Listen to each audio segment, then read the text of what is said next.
Aurora and Arthur Petrova, The Last Day of Scotland.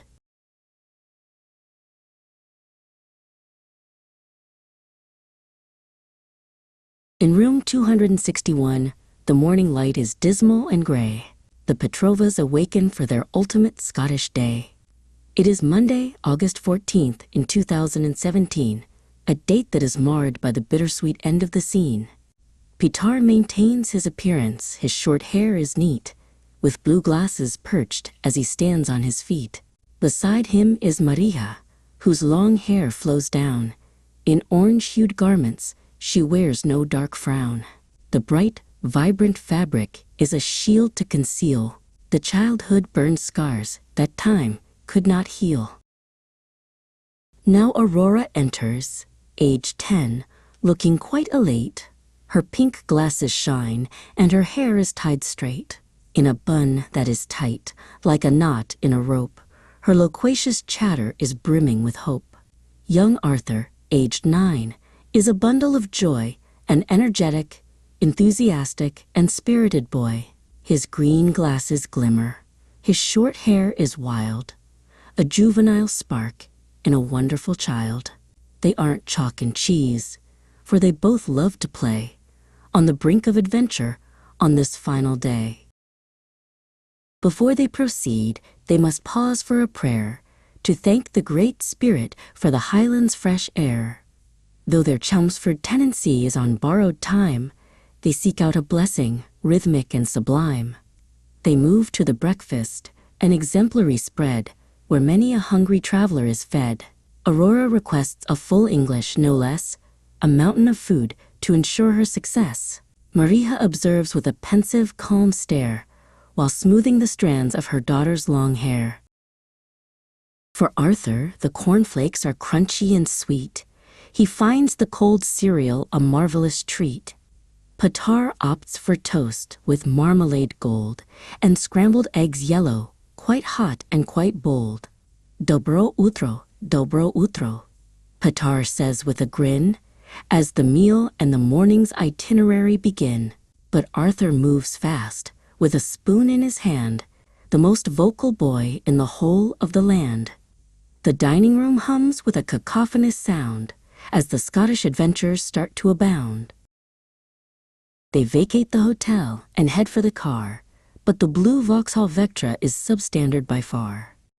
It's a 2005 model, an eyesore to see. Petar resents it. It's inadequate for me. The engine is prone to a metallic groan, a manual monster that Petar has grown to loathe and to shun, for it's quite out of date, and the absence of aircon is a dreadful trait. Maria sits patient, though the heat is severe, as the start of the journey begins to appear. The car is an omen of doom, Petar cries, as a plume of dark smoke starts to cloud up the skies. It's bad enough currently, without the thick scent, the abysmal stench of a pipe that is bent. Aurora is loquacious, she starts to complain. The heat is horrendous, it's hurting my brain. Petar is irate, his fury is clear, as he steers the old Vectra, which groans in his ear. Under no circumstances, he mutters with ire, will I keep this old wreck that is close to the fire. They reach the canal center, a place of delight, where the Linlithgow water is sparkling and bright. They board a narrow boat, slow and serene, the most peaceful vessel that Arthur has seen. Maria takes a seat on the long wooden bench, while the air is devoid of the Vauxhall's foul stench. Arthur hops up and sits right by her side, ready to go for a beautiful ride. Blagodaria, Blagodaria, Maria says to the crew, as the sky turns a brilliant and beautiful blue. But Aurora is crestfallen, feeling quite small, for she wanted to sit by her mother most of all. She feels alienated, a fish out of water, a petulant, sad, and disgruntled daughter. Arthur sat first, she starts to lament. In a state of distress and deep discontent, Arthur just giggles, not meaning to mar the peace of the boat as they drift from the car. It's inconsistent, Aurora does shout, as she starts to bicker and mope and to pout. The motion of water makes Aurora feel ill. She cannot be silent, she cannot be still. "I'm sick," she protests, with a face turning pale, as the narrow boat follows its watery trail. Maria looks back with a look of dismay. "Stuff and nonsense, my dear, it's a lovely day." She doesn't intend to be harsh or to rebuke, but she wants to avoid a canal-side puke. The situation is dismal, to put it quite mildly, as Aurora's emotions start spinning quite wildly. "If you are good, Arthur," Maria does say, "I'll give you some quavers to brighten your day." The promise of snacks makes him jump with delight, while Aurora remains in her sorrowful plight. "That's more like it," Arthur says with a cheer, as the end of the boat trip begins to draw near. Aurora is silent. Her ire is deep. She feels like her status is starting to sweep into a realm that is lonely and cold, as the story of siblinghood starts to unfold. The boat ride is over. It's time to depart. Petar checks his itinerary, a work of great art. "We must go to East Kilbride," he states with a nod, "for the Vectra is failing. It's acting quite odd." The engine starts up with a splutter and cough, a cacophonous sound as the family sets off. Arthur is energetic. He's ready for more. As they head for the shops and the Nike retail store, the car's malfunction is a constant concern, as the wheels of the blue Vauxhall slowly do turn. The drive is a marathon, tedious and long. The car's lack of aircon is fundamentally wrong. Maria is tolerant, orange and bright, a beacon of patience in Petar's dark night. "It is pointless to worry," she says with a sigh, as the Scottish scenery flutters on by. "We'll be back in Chelmsford at 18 Harroway before the conclusion of another long day." Petar is reluctant to give in to her peace.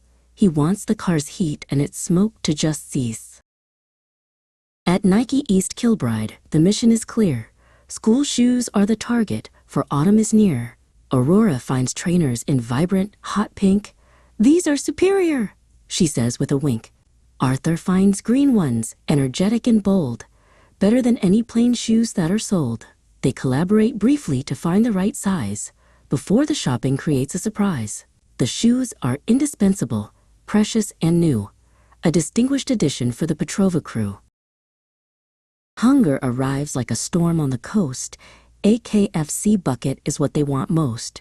Petar is famished, he's ready to eat. The smell of the chicken is savory and sweet. Maria is weary, she longs for a seat in the food court's loud, busy, and bustling heat. "Wait here," Petar tells them with a determined air, while he navigates through the shopper's thick snare. The bucket is heavy, the grease is quite slick, as he walks through the crowd, moving remarkably quick. But tragedy strikes in a blink of an eye. The bucket slips out and begins its descent from the sky. It hits the hard floor with a sickening thud, spilling the chicken like pebbles in mud. Petar is livid, his face turning red, as the dreams of his lunch are effectively dead. Aurora is standing nearby with a stare, when Petar's loud voice fills the food-scented air. "Aurora!" he roars, in a fit of pure ire, adding a heap of fuel to the fire. "Are you for real?" Aurora does cry, with a look of confusion and tears in her eye. It wasn't her fault that the bucket did fall. She hadn't even touched the fried chicken at all.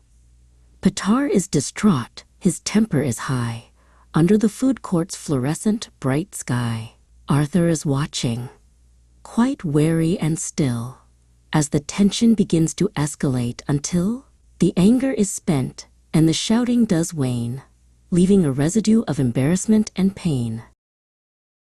To make matters better, they find a new track. Aurora gets a Big Mac, a satisfying snack. "No ice in the Coke," she reminds with a plea, and the meal is as adequate as a meal can be. Maria sits with her, consistent and kind, helping her leave the KFC drama behind. "It was just an error, a mistake, a mishap," Maria says, giving Aurora's hand a soft tap. Aurora is happy.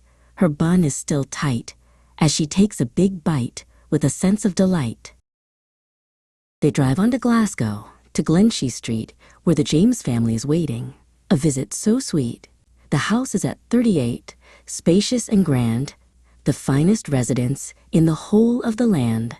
Petar is calmer, the car is still slow, but the light at the end of the tunnel does glow. Arthur is vocal. He's ready to play, to end this long journey in a marvelous way. We're almost there, Arthur, Petar does shout, as the blue Vauxhall Vectra continues to scout. Tari and Serena both wear glasses too. They open the door to the Petrova crew. Salam, salam, says Tari with a handshake so firm, ending the day's more monotonous term. Petar responds in Bulgarian, bright, a linguistic blend that is a beautiful sight. Khush amadid, khush amadid, Tari says with a grin, as the evening's festivities finally begin. The bond is immediate, they aren't strangers at all, as they gather together in the warm, narrow hall. Princess Alina and Elani appear, with Prince Ahmad, who brings a great deal of cheer. Serena is gracious, she leads them inside. With a hospitable nature she cannot hide. Arthur is eager to join in the fun, now that the long, hot driving is done. The children are energetic, jumping around, making a joyful and cacophonous sound. The house is a sanctuary, peaceful and bright, a contrast to the Vectra's abysmal, dark plight. For dinner, they're served a big bowl of noodles, which the children enjoy eating oodles and oodles. Maria sits down with Princess Alina. The atmosphere couldn't be any serener. Благодаря, благодаря, Maria says for the treat, as she finds the warm meal remarkably sweet. Nush Jan, Nush e Jan, Serena replies, with a sparkle of kindness in her clever eyes. The languages mingle, a virtual song of friendship and family where they all belong. Aurora sits down with a laptop so slim to write a PowerPoint story on a creative whim. Prince Ahmad watches with a curious stare as her words start to fill the digital air. She uses advanced vocabulary, complex and deep, while the younger children start drifting to sleep. The slides are colorful, energetic, and grand, crafted with care by Aurora's own hand. It's exemplary, Ahmad says with a nod, finding her stories remarkably odd. But the time comes to leave, to say a goodbye, as the moon starts to climb in the dark Glasgow sky. Wait, cries Tari, with a gift in his hand, a memory of friendship, remarkably grand. Arthur is reluctant to go back to the car, for the James family's house is his favorite by far. We must go, Petar says. It's a long way to go, and the blue Vauxhall Vectra is notoriously slow. They wave from the driveway, a final farewell, as the evening casts its enchanting dark spell. Back at the hotel in room 261, the packing for Chelmsford has finally begun. Petar and Maria work hard to retain the order of clothes and to lessen the strain. Tomorrow we travel to 18 Harroway, Petar reminds as they finish the day. The suitcases groan with the weight of the trip as they pull up each zipper and fasten each clip. The monotony of packing is tedious and slow, but they're ready for Essex and ready to go. To top it all off, there is one final chore as Aurora sits down on the carpeted floor. Maria applies a medicinal cream to Aurora's verruche like a therapeutic dream. Better out than in, Arthur says with a grin, as the ointment is rubbed on his sister's soft skin. Aurora is brave. She doesn't protest as she readies herself for a long, peaceful rest. The last day of Scotland has come to an end, with a hope that the future is their very best friend.